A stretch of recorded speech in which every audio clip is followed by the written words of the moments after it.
This evening, the International Court of Justice issued significant provisional measures in the Guyana-Venezuela dispute. Find out what these measures mean and how they impact the ongoing territorial conflict. President Dr. Mohamed Irfaan Ali welcomes the ICJ's ruling, urging Venezuela to respect international law.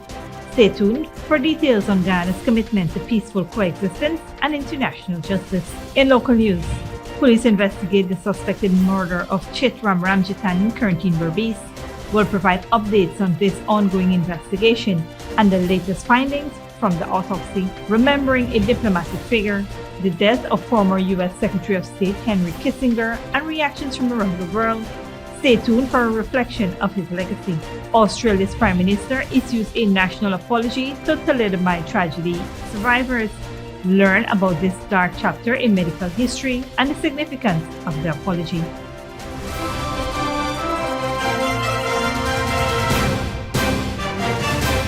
Welcome to this broadcast of Channel 2's Headline News Update for the 1st of December and the official kickoff of the holiday season. I am Vivi Backus. Thank you for joining us. First up, earlier today, the International Court of Justice ruled that Venezuela must not take any action to seize Guyana's County of Essequibo based on its December 3rd referendum. The court issued the following provisional measures.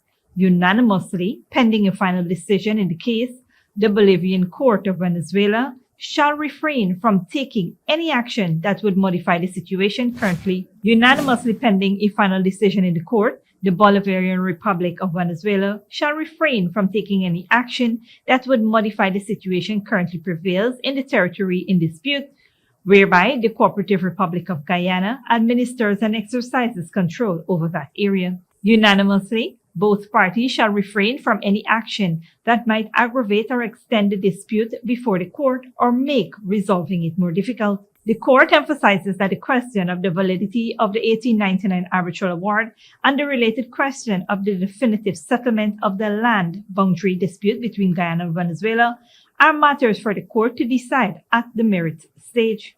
The court recalls that Guyana has requested to indicate measures aimed at ensuring the non-aggravation of the dispute with Venezuela when indicating provisional measures for the purpose of reserving specific rights. Continuing on our coverage of the ICJ's ruling of the Venezuela referendum, President Irfaan Ali welcomed the ruling of the International Court of Justice, which ordered Venezuela to refrain from seizing Guyana's Essequibo County. We welcome this unanimous ruling by the ICJ. As the court has made clear, Venezuela is prohibited from annexing or trespassing upon Guyanese territory or taking any other actions regardless of the outcome of its referendum on December 3rd. The ICJ issued provisional measures unanimously supported by all sitting judges, preventing Venezuela from altering the status quo in the disputed territory. According to the UN Charter and the Statute of the Court, the ruling is legally binding on Venezuela. President Ali urged Venezuela to respect international law and the principles of peaceful coexistence. We invite Venezuela to be a good international citizen and to adhere to the orders of the court as we shall. Guyana remains committed to the international judicial process and anticipates a favorable judgment on the merits asserting Essequibo's legal ownership. The international community's solidarity, especially from CARICOM nations, has been crucial, and Guyana seeks to continue support for justice and international law. As Guyana prepares to join the UN Security Council, it emphasizes the responsibility to uphold peace, stability, and the rule of law, calling on all nations to advocate for Venezuelans' compliance with the UN Charter and the ICJ's decision. In other news, police are investigating the suspected murder of Chitram Ramjitan, a 43-year-old laborer of Kilcoy, Corentyne Berbice. The incident is believed to have occurred between November 26 and November 30th, 2023. The regional police commander, along with other officers, visited the scene following a report by an individual who stated that Chitram was last seen consuming alcohol at her residence on November 26. Despite efforts to locate him, a missing person report was filed on November 29. On the morning of November 30th, Chitram's body was discovered in a pond near a chicken farm at Fireridge Village. The body showed signs of violence, including suspected stab wounds below the neck and chop wounds to the head. A post-mortem examination conducted on the body of the 43-year-old man has revealed that he died as a result of a fractured skull and blunt trauma to the head. The autopsy was conducted today by government pathologist Dr. Brij Mohan. 3 individuals, ages 31, 32, and 34, are in custody, assisting with the ongoing investigation. All 3 are laborers from Chesney Village Quarantine and reportedly Venezuelan nationals. Stick around when we return. Minister Colin Crowell oversees progress in Region 3 housing infrastructure project, and Ghana Civil Defense Commission receives donations for disaster response facilities.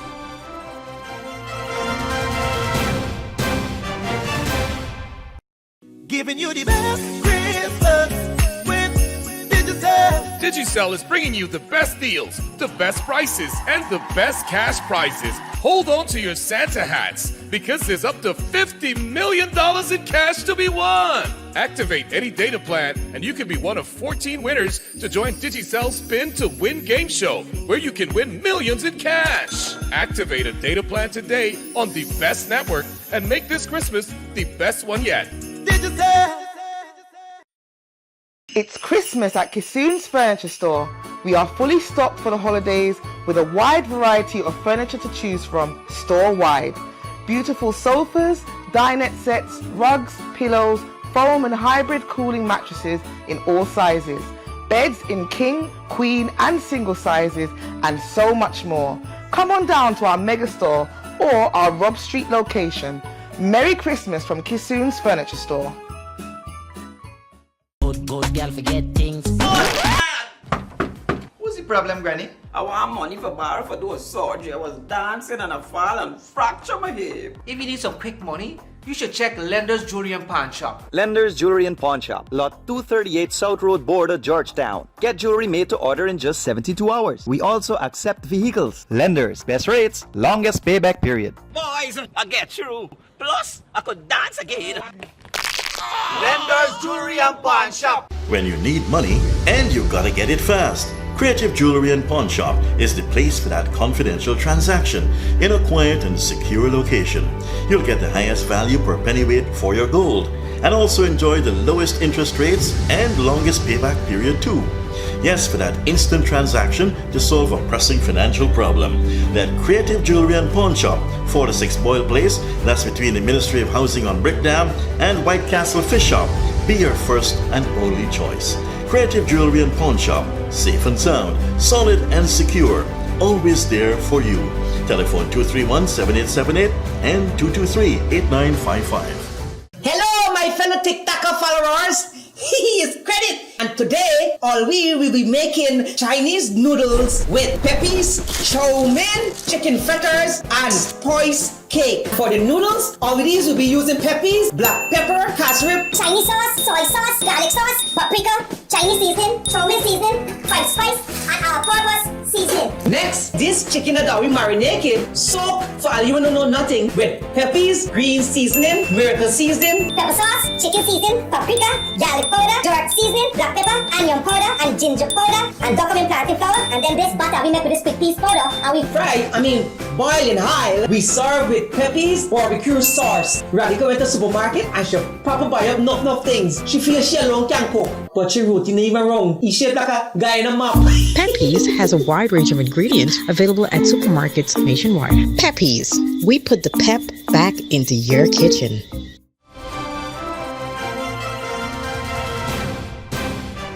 Welcome back. The Civil Defense Commission recently received a significant boost in disaster preparedness and response capabilities with a donation of a $1.1 million mobile multipurpose shelter. The facility, presented through the United States Southern Command's Humanitarian Assistance Program, enhances the CDC's capability to plan for, mitigate, and respond to natural disasters.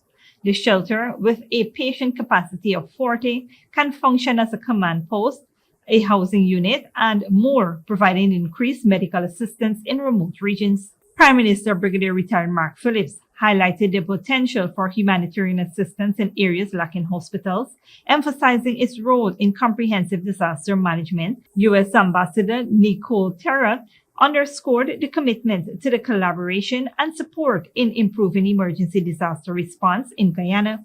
The facility is part of an ongoing cooperation between the U.S. and Guyana, contributing to the region's capability to respond to crisis.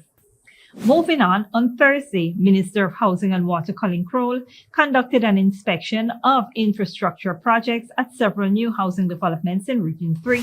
Accompanied by a team of engineers and contractors, Minister Crowell visited the housing schemes located at Leonora, Stewartville, Metamuirzorg, and the Kendron, West Coast Demerara. Minister Crowell explained that approximately 5,000 residential house lots were allocated in these housing schemes, and individuals will begin accessing their lands by next month. In Leonora, the ongoing infrastructure works cater to the construction of houses. Several homes are currently under construction and another set will commence soon. Despite some contractors encountering challenges in accessing the lands and facing difficulties sourcing construction materials, Minister Crowell stated that the works are progressing smoothly. However, he has emphasized the need for the timely completion of the projects as allottees eagerly await access to their lands to start constructing their homes. Minister Crowell said mechanisms must be established to ensure these contractors can access the lots. Some $21 billion in infrastructure works are being executed in housing schemes in Region 3. This is in addition to the Schooner to Crane 4-lane road, where some $8.6 billion in works are on the way. Don't go away after the break. OSCE ministerial meeting opens with fury over Russian FM's participation. And to let the mine survivors, Australia apologizes to victims of drought.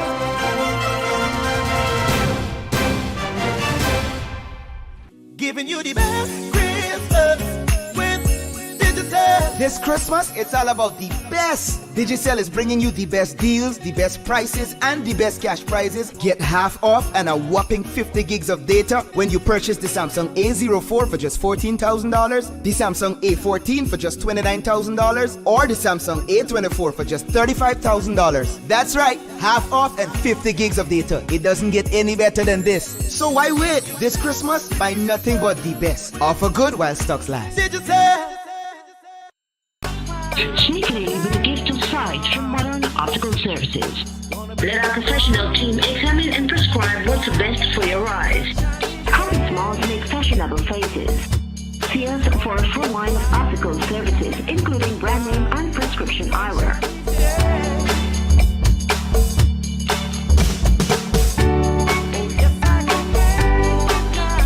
Modern Optical Services, 316 Mill Street, Georgetown. Telephone 226-1082. Good girl, forget things. What's the problem, Granny? I want money for borrow for do a surgery. I was dancing and I fall and fracture my hip. If you need some quick money, you should check Lender's Jewelry and Pawn Shop. Lender's Jewelry and Pawn Shop, lot 238 South Road Border, Georgetown. Get jewelry made to order in just 72 hours. We also accept vehicles. Lender's, best rates, longest payback period. Boys, I get through. Plus, I could dance again. Lender's Jewelry and Pawn Shop. When you need money and you gotta get it fast, Creative Jewelry and Pawn Shop is the place for that confidential transaction in a quiet and secure location. You'll get the highest value per pennyweight for your gold and also enjoy the lowest interest rates and longest payback period too. Yes, for that instant transaction to solve a pressing financial problem. That Creative Jewelry and Pawn Shop, 46 Boyle Place, that's between the Ministry of Housing on Brickdam and White Castle Fish Shop. Be your first and only choice. Creative Jewelry and Pawn Shop, safe and sound, solid and secure, always there for you. Telephone 231-7878 and 223-8955. It's Christmas at Kissoon's Furniture Store. We are fully stocked for the holidays with a wide variety of furniture to choose from store-wide. Beautiful sofas, dinette sets, rugs, pillows, foam and hybrid cooling mattresses in all sizes. Beds in king, queen and single sizes and so much more. Come on down to our mega store or our Rob Street location. Merry Christmas from Kissoon's Furniture Store.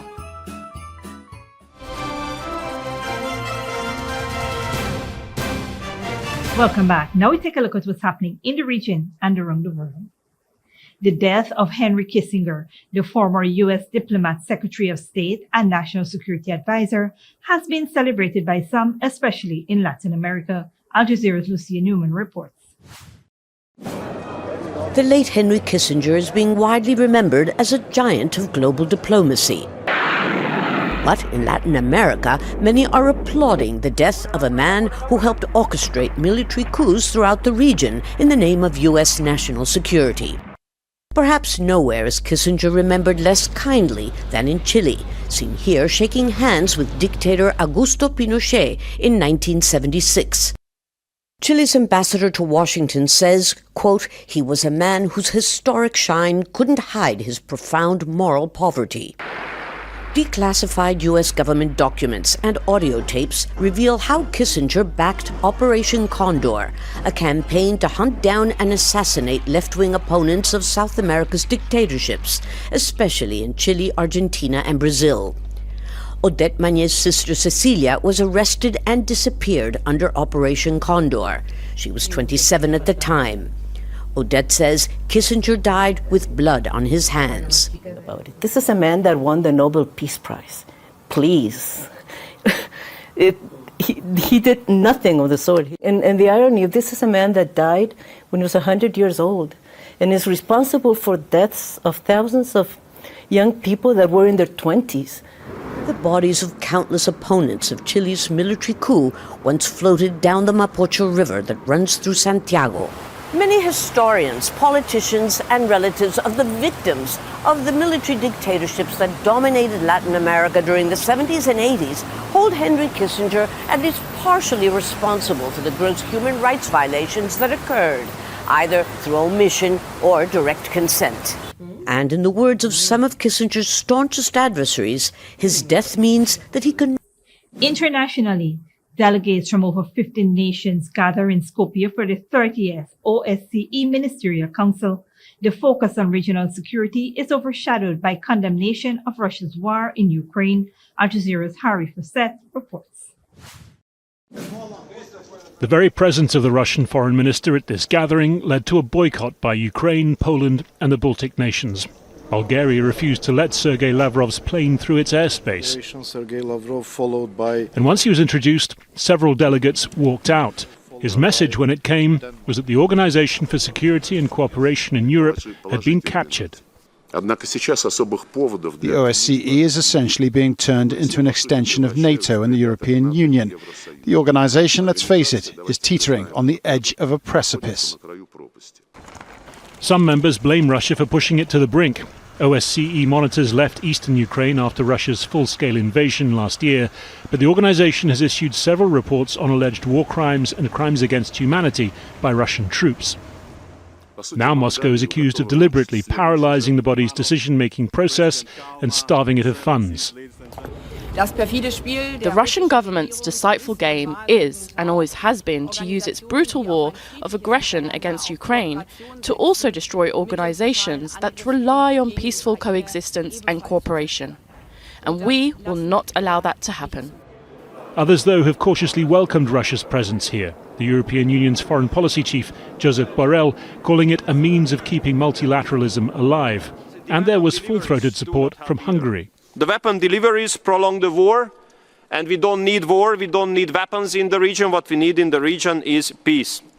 It's conflict, though, that prevails in Ukraine and in East-West diplomacy. Harry Fawcett, Al Jazeera. And finally, Australia's Prime Minister has apologized for what he describes as one of the darkest chapters in the country's medical history. Anthony Albanese issued a national apology to survivors of the thalidomide tragedy. The medication caused birth defects in thousands of babies worldwide. Al Jazeera's Sarah Clark reports. Even before birth, Trish Jackson's body was irreparably damaged by thalidomide. Her mother took the drug to treat migraines and then discovered she was pregnant. It's not just the arms. I had a lot of internal damage as well. I had 6 holes in my heart and lung problems, and I was a blue baby. Wasn't supposed to live. But here I am still here. Thalidomide was billed as a wonder drug and was widely used in the 1950s and early 60s to treat morning sickness and nausea. but it caused severe birth defects, with many women miscarrying or losing their babies after birth.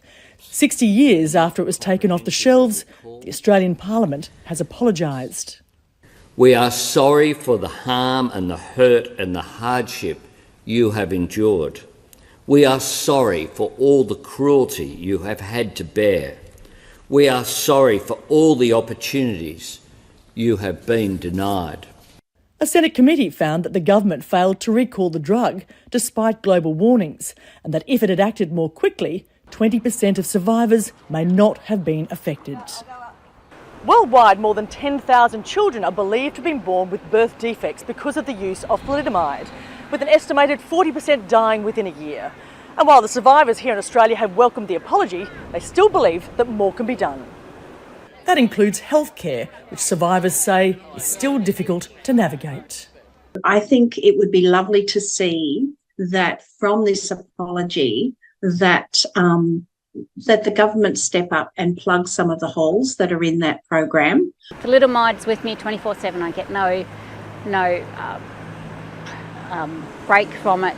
It's impacted every aspect of my life: walking, dressing, eating, drinking, every aspect.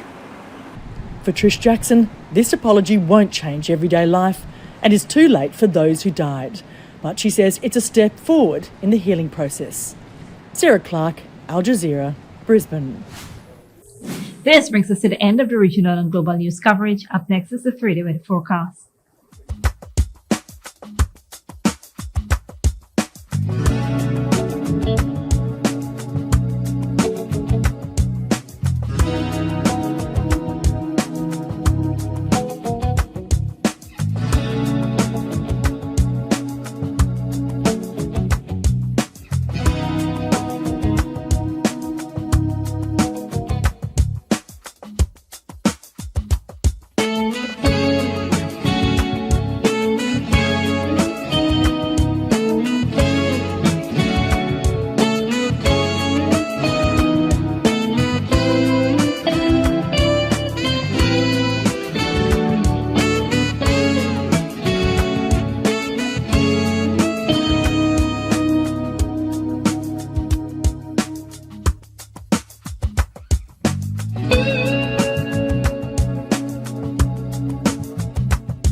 And that's FTV2 Headline News for this Friday evening. As we take our leave, we invite you to follow us on Facebook and YouTube.